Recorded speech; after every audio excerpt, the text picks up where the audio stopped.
మనిషి ఎప్పుడు ఇటుకతో కడతాడు, మనిషి స్వయంగా తయారు చేసుకున్నటువంటి పదార్థంతో కడతాడు. కానీ దేవుడు ఎప్పుడు మనిషి తయారు చేయలేని దాంతో కడతాడు. దేవుడు రాయితో కడతాడు. రాయి నిరంతరం ఉంటుంది, దాన్ని దేవుడే సృష్టించాడు.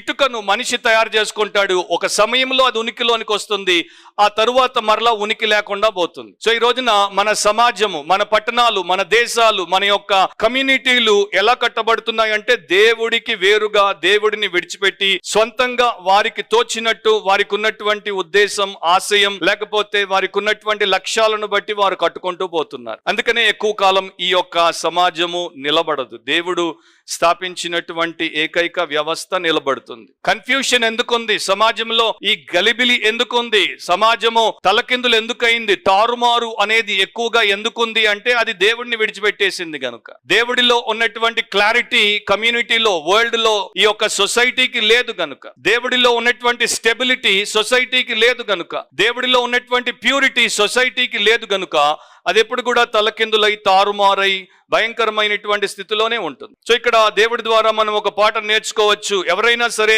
దేవుడు లేకుండా జీవితాన్ని కట్టుకుంటాను అనుకుంటే, ఎవడైనా దేవుడు లేకుండా పెళ్లి చేసుకుంటాను అనుకుంటే, దేవుడు లేకుండా కుటుంబాన్ని స్థాపించాను అనుకుంటే, దేవుడిని విడిచిపెట్టి సంఘాన్ని కడతాను, సేవ చేస్తాను అనుకుంటే అది ఒక బాబెల్ గానే, అంటే కన్ఫ్యూజన్ గానే మిగిలిపోతుంది.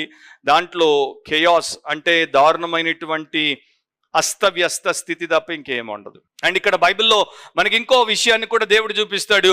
ఒక పట్టణంలో, ఊర్ అనేటువంటి ఒక పట్టణంలో ఉన్నటువంటి తన ప్రియమైనటువంటి అబ్రామును దేవుడు బయటికి పిలిచాడు. పట్టణంలో ఉండొద్దు, నువ్వు దేశదిమ్మరిగా ఉండు, అప్పుడే నువ్వు నా మనిషిగా ఉండగలవు అని దేవుడు చూపించాడు. సో ఇక్కడ మనకేం చెప్తున్నాడంటే, సెటిల్ అవ్వకండి లైఫ్లో, ఒక చోట, ఒక సిటీలో, ఒక కంట్రీలో, ఒక కమ్యూనిటీలో సెటిల్ అయిపోయి సొంతంగా మేము ఇక్కడ కట్టుకున్నాం, మేము ఇక్కడే ఉంటాం, ఇది మా పర్మనెంట్ రెసిడెన్స్ అనేటువంటి మెంటాలిటీలోనికి రాకండి. You are always a pilgrim. నీవెప్పుడు కూడా ఒక ప్రయాణికుడివే. పరలోకం నుండి వచ్చావు, మరలా ఇక్కడ నుండి పరలోకానికి వెళ్ళిపోతావు. ఇక పరలోకానికి పోయి దేవుడి దగ్గర తీర్పులో నిలబడిన తర్వాత ఇక అక్కడి నుండి మళ్ళా పరలోకంలోనే ఉండిపోతావో, లేకపోతే ఇంకొక స్థలానికి, పాతాళానికి పంపబడతావో, ఆ తర్వాత జరిగేటువంటి విషయం.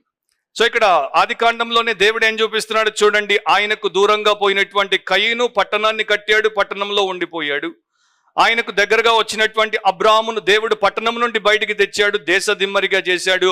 అండ్ హెబ్రీ 11వ అధ్యాయంలో అతడు పరసంబంధమైనటువంటి దేవుడు దేనికి నిర్మాణకుడును, శిల్పిను అయ్యున్నాడో ఆ పట్టణం కొరకు ఎదురు చూసేవాడిగా ఉన్నాడు.